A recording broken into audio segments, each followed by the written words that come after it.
Senin için derin su nedir dediğimizde bir sürü kavramlar söyleyebilirsin. Şimdi mesela, 1-2 yaşındaki bir çocuk için derin su neredeyse bir karış sudur. Ya, birazcık büyüdü, şimdi hadi 2 karış, 3 karış bele kadar, yani sudan korkan için bunların hepsi derin sudur. Biraz yüzmeyi, hani, öğrenme aşamasına geldiğinde göğsüne kadar olan su derin sudur. Biraz yüzmeyi öğrendiyse artık 1-2 insan boyuna gidebilir. Adım adım şimdi, bu mesafeleri arttırabilir. Hepsi sudur. Hepsinin kendine göre derinlikleri vardır ve bugüne kadar çoğunlukla mutluluktan bahsedilmiş olsa da önemli olan suya kavuşmak, suya kavuştun mu, "Oh, ne âlâ!" deyip kenara çekilmişsinizdir. Oysa ki bir de bu kavramın derinliği vardır. Hatta ve hatta sevginin derinliği vardır, şefkatin derinliği vardır ve bunlar da aslında bizim mutluluk derinliklerimizi belirler. Şimdi çoğunlukla kişilerin yüzeysel bir yaşamı seçtiğini görüyorsunuz. Belki zaman zaman, hani, bizler de buralara çağrılıyor olsak da kendimize gelip, "Evet, şimdi ben neyi istiyorum ve, hedefim ne olmalı?" sorusunu soruyoruz. Çünkü birçoğumuz şunu biliyoruz ki bizim bu dünyadaki en büyük hedeflerimizden bir tanesi mutlu olmak. Mutlu olmak için yaşıyoruz. Kendimizin, çevremizin, ailemizin, çocuklarımızın, anne babalarımızın onlar ne kadar mutlu oluyorsa bu mutluluktan bizler de pay alıyoruz. Ama önce kendi mutluluğumuzu diyoruz. Peki sen ne kadar mutlusun? Ne kadar mutluyuz? Ve işte bunu ölçecek bir birim var mı? Derinliği neyle, metreyle mi, mille mi, santimle mi, nasıl bir şeyle ölçeceğiz? Ve kendimizi önce bir göreceğiz ve ondan sonra da soracağız. Peki öyleyse bu derinlik artar mı? Mutluluğumuzun derinliğini arttırabilir miyiz diyeceğiz. İfadelerimize çağırdığımız ve oluşturduğumuz bir hayatın içerisinde seçimimizi yaşıyorsak normalde zaten mutlu olmamız lazım. Fakat mutlu olmadığımız taraf bir seçim yapan tarafımıza itiraz etmek, bu yaratımı yapan tarafımıza itiraz etmek ve bunların kökeni de o seçimi ya da siparişi verirken orada olmamak ve okumamak. Şimdi bu kelimenin altını bir daha çiziyorum. Okumamak. Yani aslında yaşadıklarımızı, yaşadığımız olayları, bize sunulanları, bizi mutlu ettiğimizi söylediğimiz ya da mutsuz ettiğini, itiraf ettiğimiz çeşitli olaylar aslında her bir tanesi zaten bizi mutlu etmek üzere bir kurgu. Şimdi burası ilk önce insanın kafasını karıştırıyor. Yani ne demek? Şimdi, yaşadığım bir sürü olaylar, durumlar var ve bunların bir kısmı beni yeteri kadar mutlu etmedi.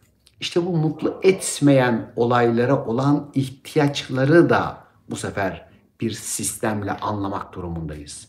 Ve burayı okuyamadığımızda, anlayamadığımızda sanki hayat bize dayatılmış bir kader ve, rahatsız edici, bazen zulmedici gibi görülebiliyor.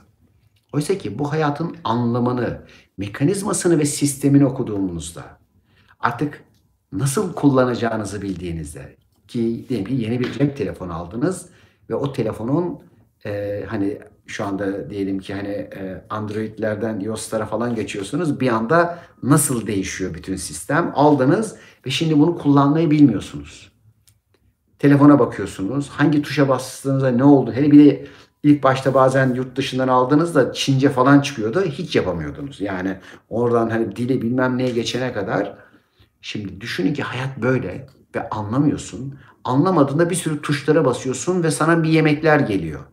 Ve gelen yemeklere itiraz ediyorsun. İşte bu sebeple okumak çok önemli. Onun için gerçekten okumayla başlayacağız, okumayla hayatı tamamlayacağız. Her günümüzü doğru şekilde önce okumayı, yani okuduğumuzu anlayarak hayatın bize ne dediğini dinlemeyle geçirmek durumundayız. Dinliyorsak, anlıyorsak bize verilen bu sefer hayatın sunduğu güzelliklerin, güzellik kelimesinin altını çiziyorum, Çünkü sana sadece güzellik olsun diye aktarılan sistemlerin bir yorumunu yapıyoruz. Aa, bu iyi, bu kötü, bu güzel, bu çirkin. Hayır. Siparişlerim bunlar ve bu siparişleri neden vermiş olabilirim? Ve bu siparişlerin bana faydası ne? Ya da faydasızları varsa bunları siparişten kaldırabilirim. Fakat yaşadıklarımız enteresan bir şekilde bizim dilediklerimiz ve dilediklerimiz dillendirdiklerimiz ve dillendirdiklerimiz ise ol deyip hayatımıza çağırdıklarımız.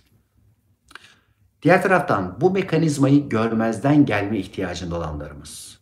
Yani ne olacak ki canım? Yani söylesem ne olur, söylemesem ne olur? Hani koca kainat beni mi dinliyor? Evet, dinliyor. Çünkü sen bir titreşim yayarsın. Titreşim yayıyorsun ve o titreşimleri ifadelerinle, davranışlarınla hayatına yansıtıyorsun ve yansıttıkların da kader tarlanda işte bir şekilde filizleniyor, köklenerek ağaçlara, bitkilere, meyvelere dönüşüyor. Şimdi her birimizin öyleyse her bir dileğinin ya da içindeki potansiyelin yansıması olan şeyin adı hayat. Ve hayat senden sana senin gibi yansıyor. Ve her biriniz aslında yaşadıklarınız, bazen kayıplarınız, hastalıklarınız, sorun diye nitelendirdiğiniz birçok konunun hayat içerisinde size sizden yansıyan bir durum olduğunu okuyabildiğinizde, okumaya çalıştıkça, bunu anlayıp anlamlandırdıkça bu sefer hayatın ne kadar bonkör, ne kadar böyle size misafirperver ve dilediğiniz her şeyi yapacak öncelikle harika bir sistem olduğunu görmeye ve okumaya başlıyorsunuz.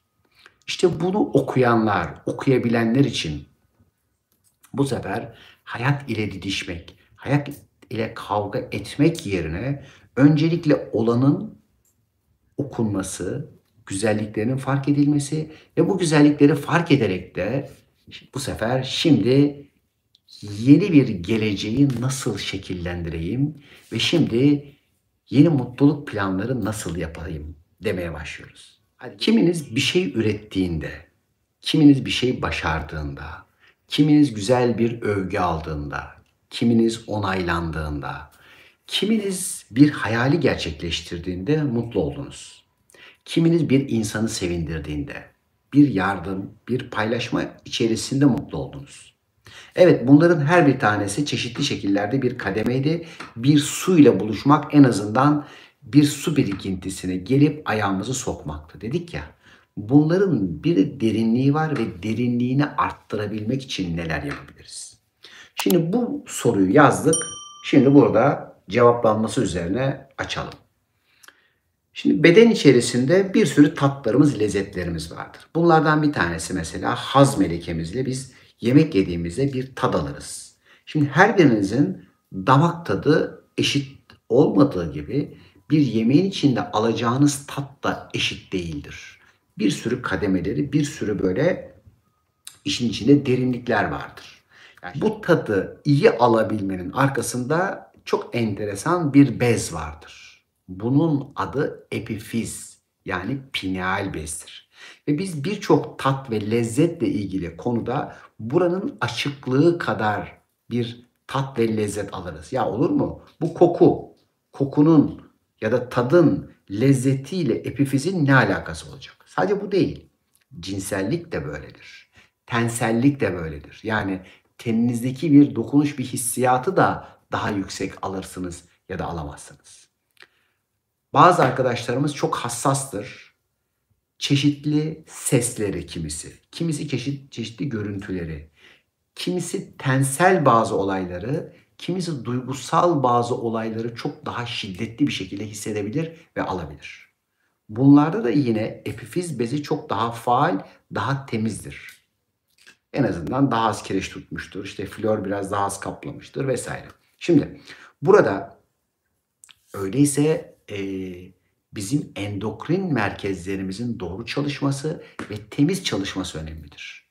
Bu uzak doğu bilgelerine göre çakra sistemi, Anadolu ya da İslam bilgeliğine göre baktığınızda ise kalp gözü açıklığı ile alakalı bir şeydir. Diğer taraftan biz bu endokrin merkezlerimizin öncelikle iyi temizlenmesi, fiziksel olarak bunların arındırılması ve detoks yapılması bizlerin tat derinliğini arttırabilmek için önemli bir etkendir. Bu işin fizyolojisi. Fakat diğer taraftan şimdi bir kişi acıdan korkuyor ve geri çekilmek istiyorsa, hayatın tatlarını, lezzetlerini inkar etmek istiyorsa, hayatın iniş ve çıkışlarına karşı bir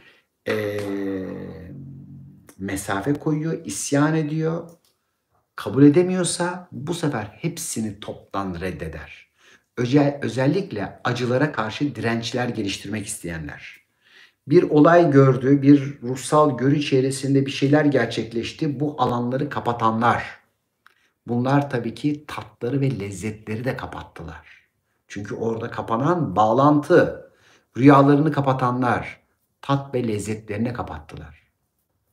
Çünkü burada sadece fiziksel bir beden, tek gözüyle görmek için gelmediniz. Ve biz aynı zamanda bedensel, maddesel bir sebeple burada oluyor olsak da bizim bir de çok daha ince madde dediğimiz, çok daha latif, çok daha seyyal bedenlerimiz vardır. Bunlar da maddedir ama çok daha ince ve çok daha seyyal yapıda kullandığımız enerjiler de vardır ve bunun ucu ruha kadar gider ama onun da mekanizmalarını, çeşitli çalışmalarını anlatıyorum. Şimdi öyleyse her birimiz mutlu olabilmek için öncelikle hormonlarımızı idare eden bu epifiz beziyle bir arkadaşlık, dostluğa ya da o alanların temizlenmesine ihtiyacımız vardır.